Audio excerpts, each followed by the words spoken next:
ایک روایت ہے کہ قیامت میں ایک صدا آئے گی کہ جن جن کا محمد مصطفیٰ صلی اللہ علیہ وآلہ وسلم پر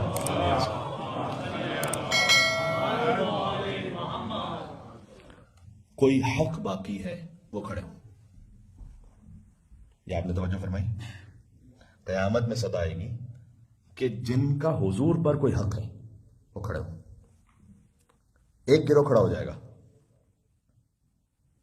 ایک گروہ کھڑا ہو جائے گا، اور قیامت میں کوئی بھی حرکت، کوئی بھی عمل اللہ سبحانہ وتعالیٰ کے اذن کے بغیر نہیں ہو سکتا. یعنی اللہ سبحانہ وتعالیٰ کے اذن سے وہ کھڑے ہوں گے، اور اس گروہ کے لیے کہا جائے گا کہ اس کا حضور پر حق ہے. اس لیے اللہ سبحانہ وتعالیٰ کہے گا کہ اس گروہ کا میرے حبیب پر اس لیے حق ہے. کوئی رسول اللہ پر اپنا حق خود سے نہیں جتا سکتا. اللہ سبحانہ وتعالیٰ جب خود کہے تو بات الگ ہے کہ اس گروہ کا میرے حبیب پر حق اس لیے ہے کہ یہ جب بھی ان کا نام آتا تھا تو ان پر اور ان کے اہل بیت پر ساتھ میں درود بھیجتے تھے. اللہم صلی اللہم صلی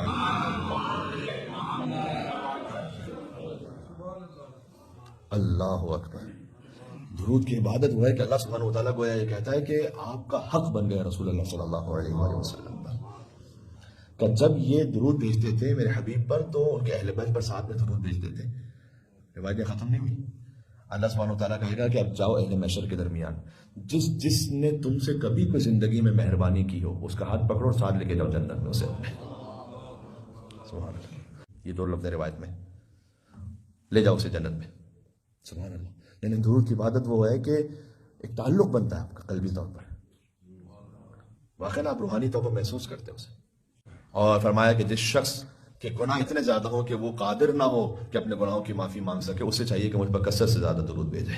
اللہم صلی علی محمد وعلی محمد.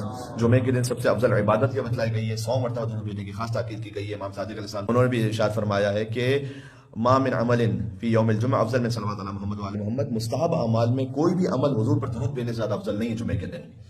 لہٰذا آپ جتنے مستحب اعمال کریں سب سے زیادہ افضل عمل ہے حضور مکرم پر درود بھیجنا. اور یہ میں نے عرض کیا کہ یہ درود کی جو عبادت ہے یہ ہمیں قلبی طور پر جوڑ دیتی ہے حضور صلی اللہ علیہ وآلہ وسلم سے، نظام کائنات سے، اس لیے کہ ہر کائنات کی ایک ایک شے حضور پر درود بھیج رہی ہے، بلکہ اللہ سبحانہ وتعالیٰ خود حضور پر درود بھیج رہا ہے.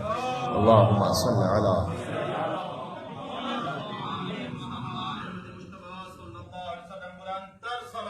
اللہم صل علی محمد وآل محمد وعجل فرجہم. اللہ سبحانہ وتعالیٰ ہمارے اس درود کو قبول فرمائے، اس لیے کہ یہ وہ صلوات ہے کہ جس سے ہماری خلقت کی طہارت ہے.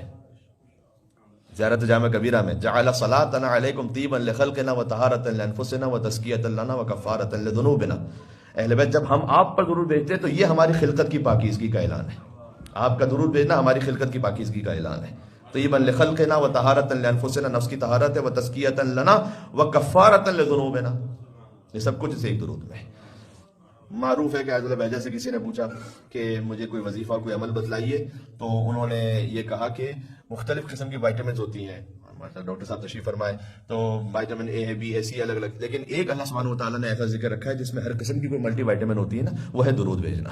وہ یہ ہے کہ اس میں ہر قسم کی جو حاجت ہے وہ پوری ہو جاتی ہے.